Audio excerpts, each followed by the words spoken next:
It is Super Bowl Radio Row, Super Bowl 58, Las Vegas, Nevada. Where would you rather be than right here? We're with our good friend, Steve Johnson, former NFL wide receiver. Steve, the last time we talked to you, it was like in the early infancy of like video, Zoom kind of, and it's like the first time we'd ever done it. And we've come a long way since then. It's good to see you in person. Way. Yeah, charging cars, maybe some flying cars. We living in a Starcade time right now. Oh, you know? Well, clip that out. Our producer back home. No, it's great to have you here, man. Just looking at this, you walked in.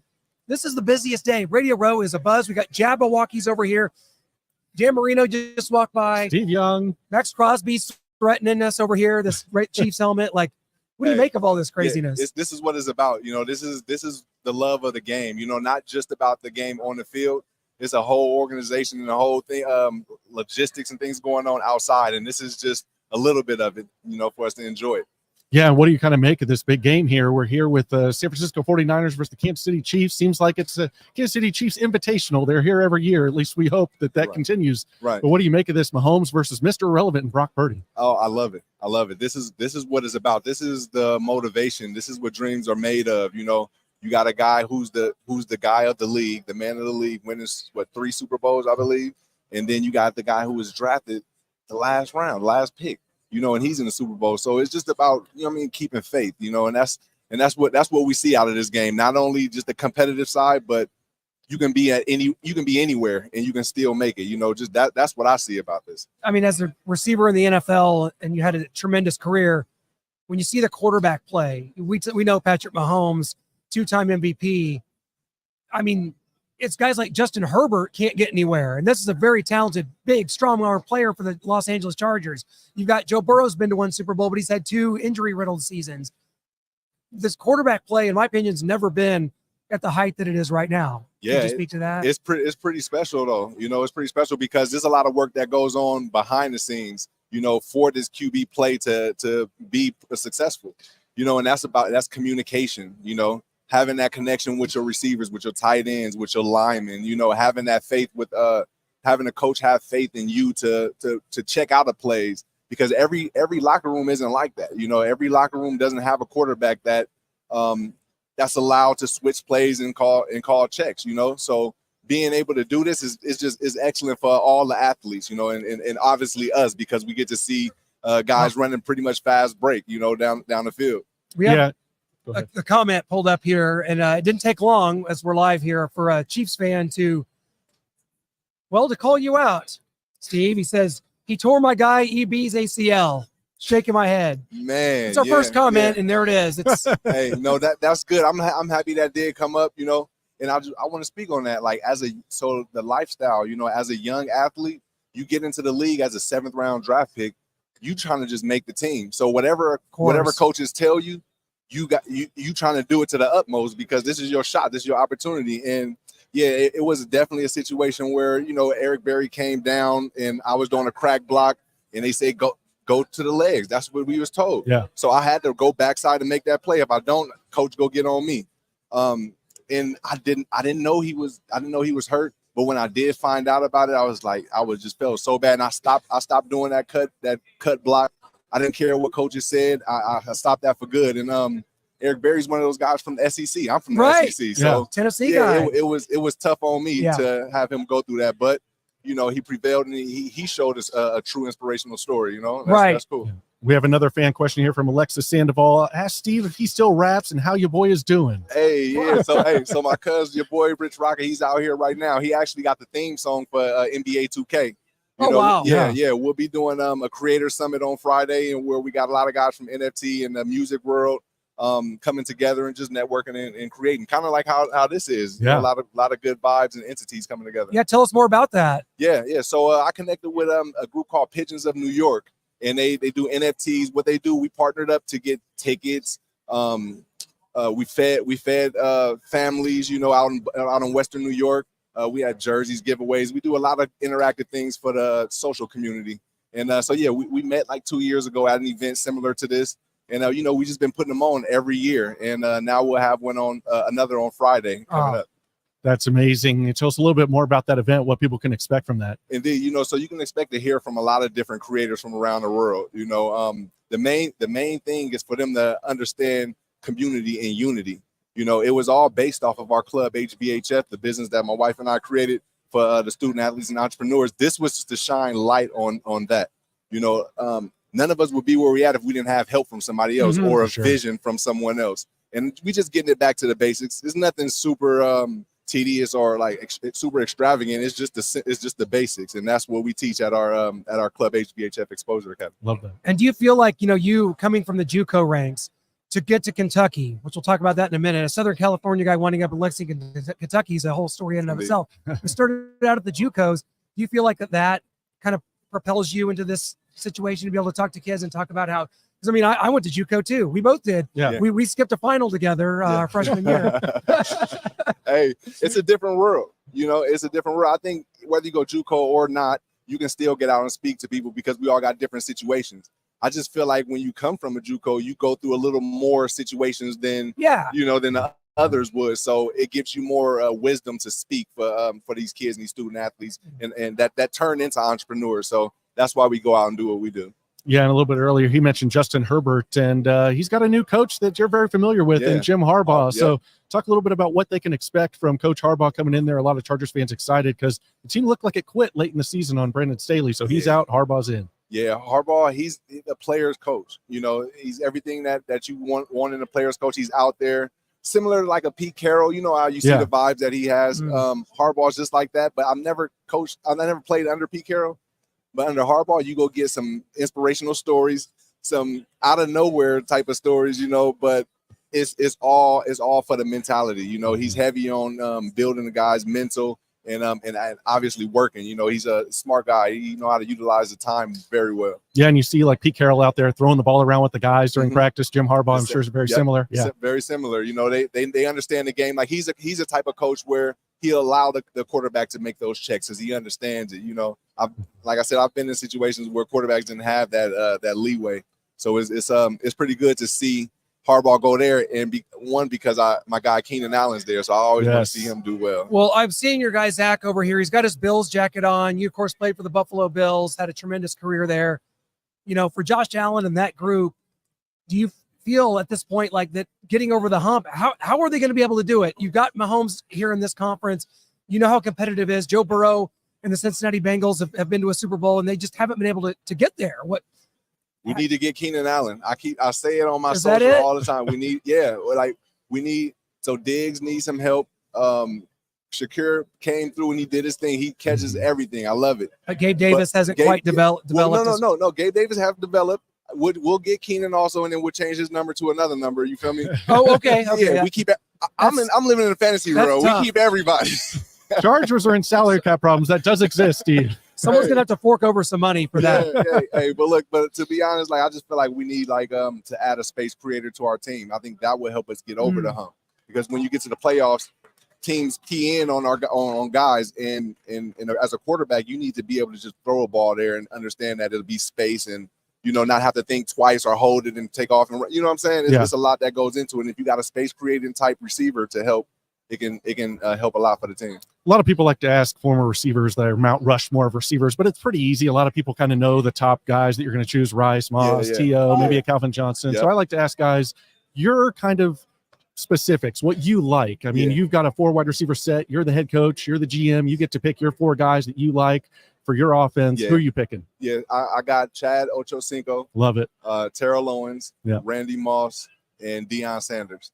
Deion is receiver. I love it. I like Deion in there because when I got introduced to the game, I seen him playing both sides, and I'm like, dang, that's pretty cool. You can play both. And then I heard he was a DB, but when he was in that offense, he was making big plays every time. So I'm like, yo, he's a playmaker, you know. So I add him in there. But if I had to take Deion out, I put Steve Smith in there from Carolina Panthers. Yeah. He's a dog. That's physicality. That's a good mix of size and speed and everything you would need. One thing that the Chiefs receiving core is lacking is pretty much all those adjectives I just mentioned. It's been a rough go. Now, Rashee Rice was drafted in the 2nd round this year out of SMU, really come on as a rookie, but it's been an up and down season. You've seen it all year. People are like, Kadarius Toney, he's dropping balls, throwing the ball up in the air. Going the other way. Marquez Valdez-Scantling's dropping balls to win games. The turnovers have kind of stopped, but this group, you trade Tyreek Hill away an offseason ago, and it's been harder than it has to be for Patrick Mahomes, right? And yet he still finds a way. They still find a way to hit Kelsey on a corner route or that out route. You know what I mean? Yeah. And that's what it is. Like, Kelsey's a space creator. You need to have a guy like that. And I'm bringing it back to the Bills, but like, we got a guy with Kincaid and Knox. I think Kincaid can turn into a space creator type hybrid tight end. And just like you see with Kelsey, Kelsey's vetted now. He don't even have to run real routes. He go get open in the space. And that's so helpful for a guy like Mahomes, who's also a playmaker. Now they're leaning on the running game. They're leaning on the defense. The Chiefs are. But I always say, do they want to continue that moving forward, that style? Because I say you got Mahomes, a Ferrari, out in bumper-to-bumper traffic, instead of what you need is when him on the Autobahn going 60 miles an hour, really opening it up. Yeah. And that's what we've been accustomed to, seeing that. But, like you said, like y'all know, the locker room is a little bit different. It's still impressive how he's able to win these games and put up these points without that 60-mile-an-hour offense, that's next to him. So, I mean, it's impressive. I'm looking forward to see how he do against this 49er team, Yeah. with this quarterback. Similar team than 2 years ago, but yeah, it should be interesting. Yeah, for sure. One thing that I'm always curious about is, as a AFC guy, you played for the Buffalo Bills the majority of your career. So you're putting you into that pigeonhole for right now. Mm-hmm. You see a lot of people, you cheer against the Chiefs. We saw Steelers fans cheering for the Baltimore Ravens to beat the Kansas City Chiefs. You probably had Jets fans cheering for the Buffalo Bills to beat the Kansas City Chiefs. If I'm that fan base, I'm like, I'm the other way. It's like, because that should be us. If these Ravens are going to go do it, that should have been us. Why isn't that us? So what's your mentality on that? Are you cheer for the Chiefs, or just say, hey, go let them win another one, just let them keep having it and let our team do what it does and get better? Or So let's say NFC team, Saints, say the Saints versus the Chiefs. I'd go with Chiefs because I don't have no ties to the Saints. You know what I mean? Chiefs is my tie is AFC. They've been through that grind, Right now with San Francisco and the Chiefs, I'm going with San Francisco because that's my hometown. That's my original hometown. Right. Yeah. So that's why that's there. Well, how was your transition from California to the University of Kentucky? Was it whenever you got recruited there out of JUCO? Was that like one of your only Power 5 offers? If that's still a thing, I mean, college football is so crazy now. Yeah, I didn't know anything about Power 5s and things like that. I was more of I just need an opportunity.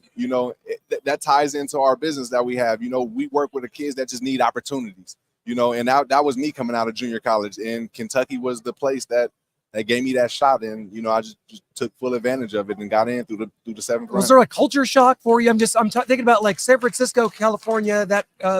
No, none, because I'm a kid that didn't have no money. We didn't have nothing, so it's like when you get an opportunity like this, you're not really focused on what it looked like around you. You just kind of focused on the goals that you have, and the mission to get to the next level. So that was really my focus. I don't know what anything looked like around me. I was just laser locked in on trying to make it to the NFL so I could provide for family. Yeah, and talking about just kind of entrepreneurship and just how hard of a road that is for people to go down. They might think, I want to be my own boss. But like we found out, it took us 10 years of building it up as we were teachers before these last 2 years we were able to go full-time, feel confident about it, and now our business is growing. So. Yes, precisely. Excellent way to bring that up and way to speak on it in depth, because a lot of these kids that we work with, they need to know that. They think it's so easy. I'm just going to be an entrepreneur, or that name sounds cool, but it's a lot of work and communication and networking and understanding yourself. What are you good at? What are you not good at? Be real with yourself, And, man, it's so tough. But what we're doing with our Exposure Academy is we're exposing that. We're having those conversations with them before they step out into the world on their own and think, I'm just going to be an entrepreneur. And then when things go bad, they're like, what's going on? And then it goes into a spiral, mentally, how that goes. So we just trying to spread our word and spark these minds everywhere we can. We have locations in Arizona, Buffalo, New York, obviously Fairfield in Northern California, and San Diego. And we continuously try to put on mini symposiums. So, it's something to really just help these guys become citizens, not only athletes. Yeah, you talked about spiraling and mindset. There's been plenty of times where there's been pitfalls, and you kind of look at other people and, they're making it, and what's going on with me? Why aren't we growing? And you can get into that kind of psychosis almost of what your thinking is. It's a good word for us specifically. Absolutely. And we're psychology teachers. No, we were special ed teachers. Oh, okay, special, yeah. All good. Yeah, working with that's pretty cool that you said you were special ed teachers. Yeah. So what we do, I also travel around with our children's book, and we go to different schools, and I got the game with me right now, Red Zone Football, and it's an all-inclusive game because I noticed when I went to do my book readings, there was only certain kids that was there, you know, and then you understand like, oh, there's kids in hospitals that can't be there. And then, then you go to the special ed classes, they're not even involved. So we stepped out and it was like, yo, we want to go in there and we want to talk to every kid. Yes. We want them to come out to the park, come out to the field and play this game, this all-inclusive game where you don't have to know American football rules. Just get the ball and try to hit the goal. You know what I'm saying? Yes, get a perfect. point. So it's like soccer, you know. Yeah, basically, and it's a hybrid of fast break, like basketball, football, soccer is all that. American Gladiators, you remember? Yeah. Oh, we love that. Are you kidding me? We just had Ice on our show like a couple weeks ago. I'm the biggest American Gladiator fan in this building. I'll promise you. I need to get Ice a unit, some goals, man. You would love it. Yeah, I still have a crush on her, by the way. Yeah. You know, she doesn't go that way. I tried. I went for it. I went for it. I got turned down. She was like, "Good try, but don't swing that way." Legend, you went for it though. How did you find your passion after football? Because I think for a lot of guys, you see a lot of them here. Cam Newton's over there. He's kind of now dabbling into the media. Yeah. You can go a few ways. You can either maybe disappear completely and you're not involved at all. Or there's media, there's podcasts, philanthropic or coaching. So where did you fit in? So I had that dark phase. You know, this is something that we speak on in our Exposure Academy. I love that you guys asking these questions. It's like everything that we do already. So I let people know, I had that dark phase where it was like a year and a half, 2 years, where it's like you just there. You know, you go 20 years out of your life scheduled day to day, by the minute, by the hour, and then you just go no schedule. You retired. There's nothing else you got to do. You got money. You got whatever. I was fortunate enough to have a family. I had my wife, I had the kids, so I was able to still be productive and active. I didn't really sink as far. Yeah. But then we started putting on camps. Like you said, coaching. Yep. That's where we naturally start off, coaching, getting the kids.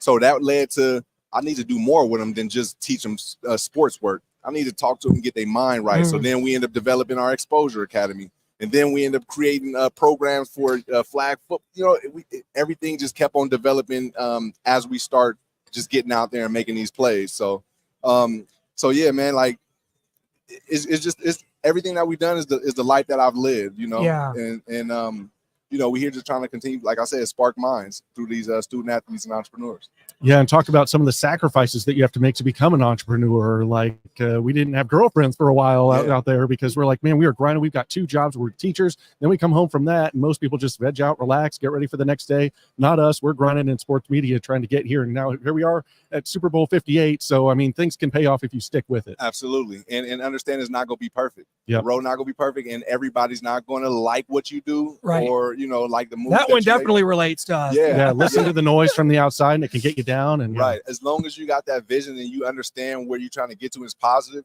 you stick to it, you know, because a lot of people, they may not see the same vision that you have, but you can't let that deter you, you know, and you got to just continue going. And a lot of these young athletes need to hear that, especially at a time like now where it's tricky because you get the transfer portal. Yeah. Once something iffy or sticky happen, I'm out of here, I'm leaving, you know, and it could be a good thing, it could be a bad thing. You know, hopefully everybody that transfer is good, but you know, some situations kids get lost, you know. And for sure. Yeah. That's the story that's not told much. You transfer, now Michael Penix is at Washington, he's in the national championship. Right. What about all the kids that get lost and get pushed down depth charts and they can't transfer anymore? They've run out of options. Now they're at a lesser school because they just couldn't stick in for a year or 2 and wait their turn. Exactly. And there's so many of those kids. And that's once again why our club HBHF Exposure Academy program is alive, because we understand that those kids are going to be citizens in this world. So we want to prepare them with culinary skills. We want to prepare them with knowing how to understand banking and keeping up with their money, and communicating with others, because we're only as strong as our network. You know what I mean? Yes. And with that, you don't really need sports. You know, you don't need to be a draft pick or whatnot. You just need to understand how to be an able-minded individual, and that's what we teach. Oh, incredible. Steve, I can't thank you enough for coming by today and being with us here. And it's just really cool to meet you and your wife in person. Brittany's here. There she is, right over there. Would you got grown the hair out? Would you ever go back to the mohawk? I don't. Maybe you have to run it by the wife. I don't think so. Yeah. I mean, it was so clean. It was like Sean Merriman was playing at the time. He was here yesterday. He kind of had it in the same kind of thing. Yeah. I mean, maybe I might just do the lock style in the mohawk. There you go. The hybrid. Yeah, try to evolve things. I'm always looking to evolve it. What's your next tattoo going to be? So yeah, Starcade Media. Good logo.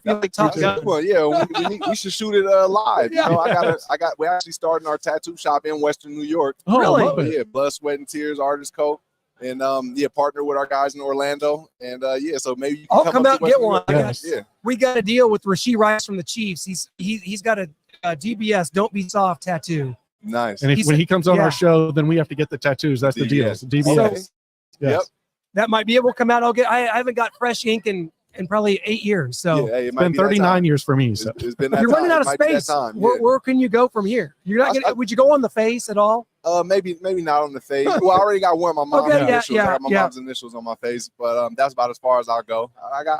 There's always room. There's always room for prime real estate for Starcade Media. Brittany, it's okay. There's always room. Kind of like whenever Jason Kelsey's wife said, "Well, yeah, he might be able to go do that," but that's what I'm going to be saying when I'm going to get our next cat. Right. Just I'm going to do it, and that's it. So and you're going to have to deal with the consequences. Indeed. Yeah, our wives are our leaders, man. Oh, Steve, thanks so much, man. Much love and appreciation for everything that you're doing, and just can't wait to see how things grow from here, my friend. Thank you so much. Yes, love. Thank you. Absolutely.